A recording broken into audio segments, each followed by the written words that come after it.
ओम नमः सिद्धेभ्य नमो जीर्णाणम। सभी को सादर शुद्धात्म वंदन। आज फाल्गुन कृष्ण एकम का यह शुभ मंगल पावन दिवस है। 10 लक्षण महापर्व, 16 कारण महापर्व जो माघ महीने के हैं वे पूर्ण हो चुके हैं। उसके बाद आती है क्षमावाणी पर्व, जो आज क्षमावाणी पर्व का यह शुभ मंगल दिवस है। इसमें क्षमा वीरस्य भूषणम को धारण करते हुए हम प्राणी मात्र के प्रति क्षमा भाव रखें, किसी से बैर विरोध ना रखें, नवीन कर्मों का बंध ना हो, इस प्रकार हमें भावना भानी है। और आज जो सोनगढ़ से संदेश प्रसारित हुआ है वह भी शीश रमेशार जी ग्रंथ के 78 नंबर की गाथा, जो पुण्य पाप अधिकार की गाथा है, उसके आधार से प्राप्त हुआ है। तो चलिए पढ़ते हैं आज का यह शुभ संदेश। यहाँ पर लिखा है निश्चय और व्यवहार की बात को आगे बढ़ाते हुए कहा है कि निश्चय और व्यवहार 2 प्रकार के नए हैं।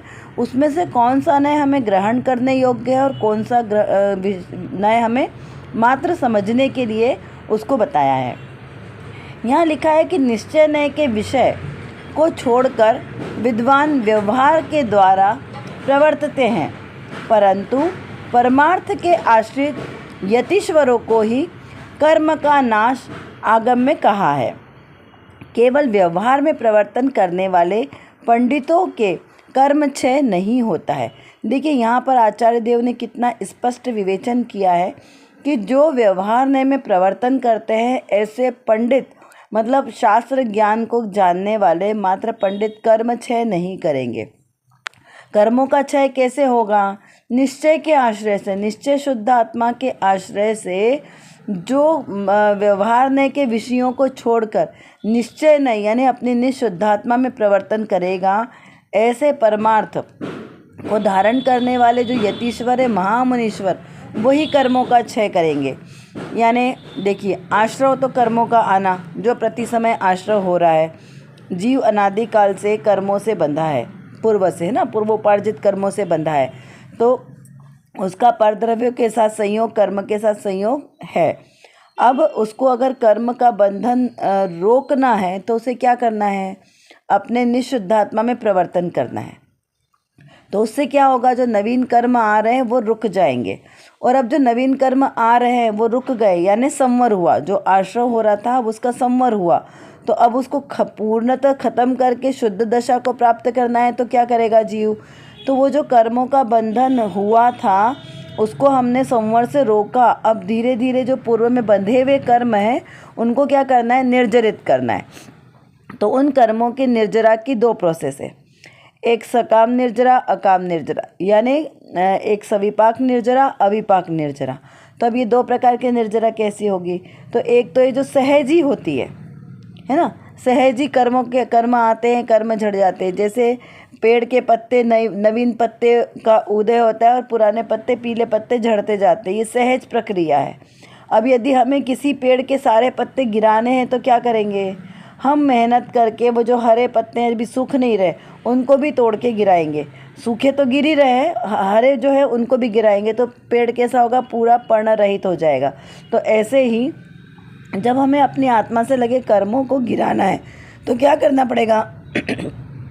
जो सहज कर्मों की निर्जरा हो रही है वो तो ठीक है, क्योंकि उसकी कोई वैल्यू नहीं है ना, वो कब कर्मों की निर्जरा होगी? इतने सारे कर्म का बंधन, और जब तक नए कर्म और बंध जाएंगे तो हमें बुद्धिपूर्वक, पुरुषार्थ पूर्वक जो कर्म बंधे उनको जब तब व्रत आदि के द्वारा, संयम के द्वारा उन कर्मों की निर्जरा करनी है, समता भाव के द्वारा। तो ऐसा कौन करता है? ज्ञानी जीव।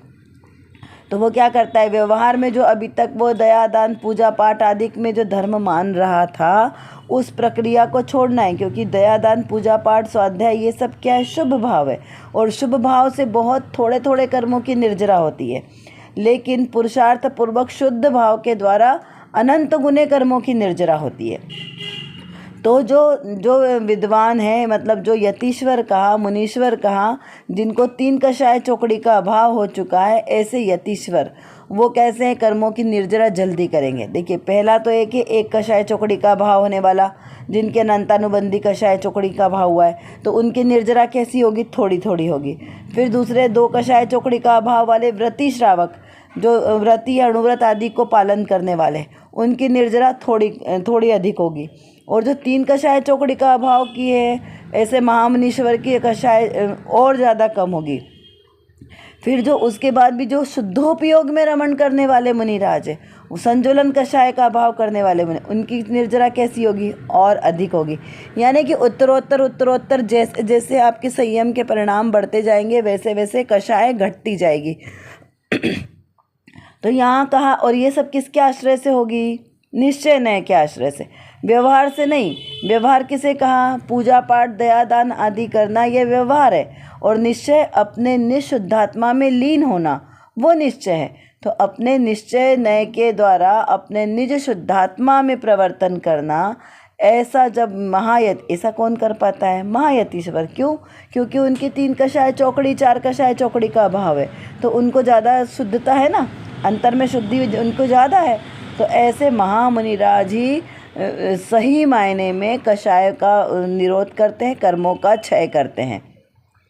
और जो मात्र पांडित्य से जानने वाले हैं, शास्त्राभ्यास करते हैं, मात्र से पढ़ते हैं, उतनी शुद्धि की वृद्धि नहीं करते, वो तो कैसे है? कर्मों का क्षय नहीं करते।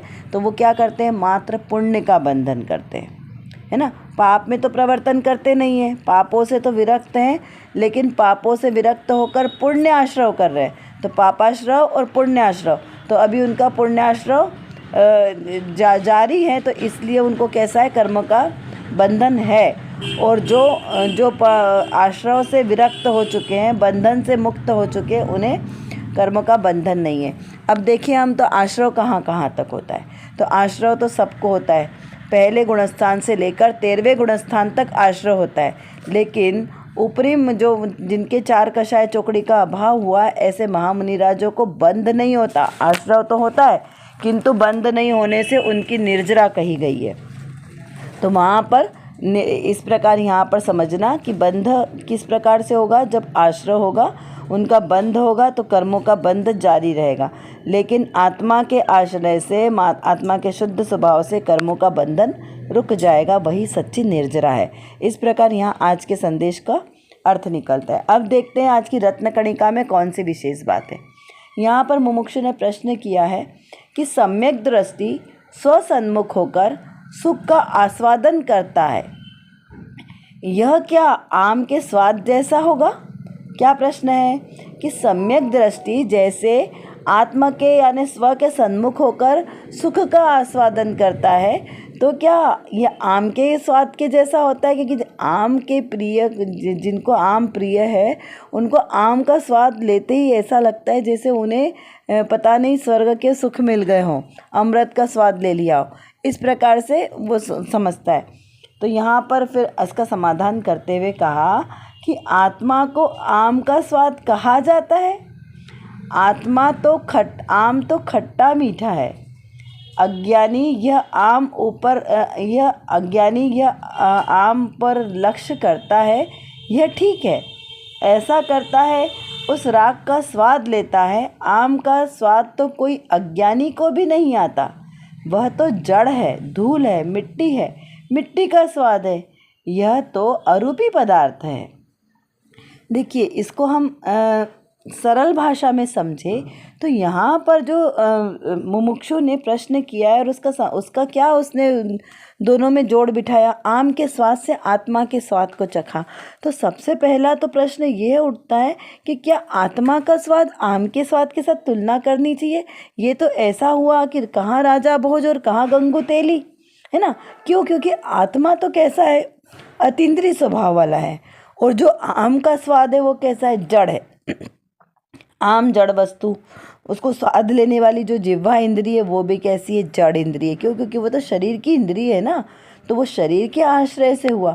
तो जो इंद्रिय जनित सुख है उसका अतीन्द्रिय सुख से कैसे मेल कर सकते हैं? क्योंकि आत्मा तो अतीन्द्रिय स्वभावी है ना। और जो रसना इंद्रिय के पांचों इंद्रिय के ले लेना, एकमात्र रसना के नहीं। आप बोलो एसी की ठंडक का जो सुख है वो स्वर्ग में सुख मिलता है क्या वैसा? तो ऐसा नहीं होता। ये अतीन्द्रिय स्वभावी आत्मा का सुख और जड़ पदार्थों के सुख की कोई तुलना नहीं हो सकती है।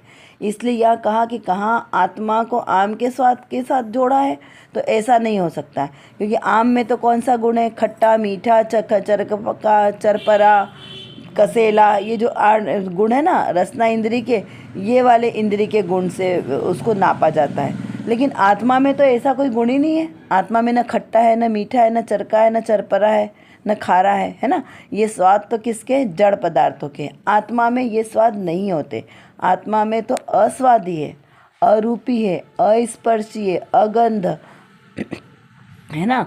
तो इस प्रकार से आत्मा इन सब स्वाद से, जड़ स्वादों से रहित है। इसलिए आत्मा का जो अतीन्द्रिय स्वभाव है ना, उसकी तो तुलना नहीं की सकती। उसको एकमात्र अनुभव किया जा सकता है। तो यहाँ पर ये बताना चाहते हैं कि ये जो आम आदि का स्वाद है, इससे आत्मा की तुलना नहीं होगी। अज्ञानी ऐसा ऊपरी पदार्थों से लक्ष्य करता है, लेकिन ऐसा ठीक नहीं है। जो उसे स्वाद कैसे आता है? उसे राग का स्वाद आता है। जो अज्ञानी स्वाद की कल्पना करता है ना, उसे अपने राग का स्वाद आता है, और वो मानता कैसा है? अतीन्द्रिय। देखिए, मोक्षमार्ग प्रकाशक जी में एक बहुत अच्छा उदाहरण है, कुत्ते का हड्डी का उदाहरण, कि जब कुत्ता हड्डी को चबाता है तो वो क्या समझता है कि मुझे उस हड्डी में से सुख आ रहा है, जबकि वो रस उसको कहाँ से आता है? उसके खुद के ही जो जबड़े हैं वो छिल जाते हैं, क्योंकि हड्डी कड़क होती है ना, तो उसको चबाने से उसके जबड़े छिल जाते हैं और उसके खुद का ही ब्लड उसको मुंह में आता है, और उसका स्वाद उसे कैसा लगता है? बड़ा मधुर लगता है कि हड्डी से स्वाद आ रहा है। वैसे ही हम अज्ञानी मनुष्य राग में जो सुख आ रहा है ना, उसको हम सुख मानते हैं कि ये मेरी आत्मा से आ रहा है, जबकि ये सुख कैसा है? जड़ पदार्थ का है। मैं मात्र भ्रम से उसको सुख मान रहा हूँ कि आम का स्वाद बहुत मधुर होता है, जबकि ये कैसा है? जड़ का है। जो ज्ञान किया वो तो कैसा है? आत्मा ने ज्ञान किया। तो जो सुख आता है वो मेरी आत्मा से आता है। आत्मा से, मेरे ज्ञान स्वभाव से सुख आता है, और मैं मानता किससे हूँ? जड़ पदार्थों से सुख मानता हूँ।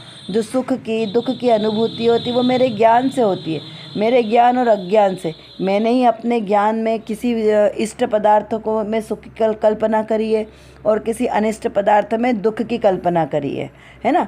बर्फ़ को मैंने ठंडा माना है, अग्नि को मैंने उष्ण माना है। ये किसने माना है? मेरे ज्ञान स्वभाव ने माना। तो ये मेरे ज्ञान स्वभाव का भ्रम है, दोष है। ना तो अग्नि उष्ण है, ना ही बर्फ़ ठंडा है, क्योंकि वो दोनों तो कैसे है? पर्याय, और दोनों ही मेरे आत्मद्रव्य से भिन्न है। उसका सुख मेरे आत्मा में नहीं है। मेरे को जो सुख की अनुभूति हो रही वो मेरे ज्ञान से हो रही है, उन पदार्थों से नहीं हो रही। वो पदार्थ तो जड़ है ना। तो इस प्रकार से हमें यहाँ पर समझना है कि ये जो जड़ पदार्थ ये कैसे? इनको धूल कहा है। पैसे में सुख नहीं है। पैसा क्या है? धूल है, जड़ है।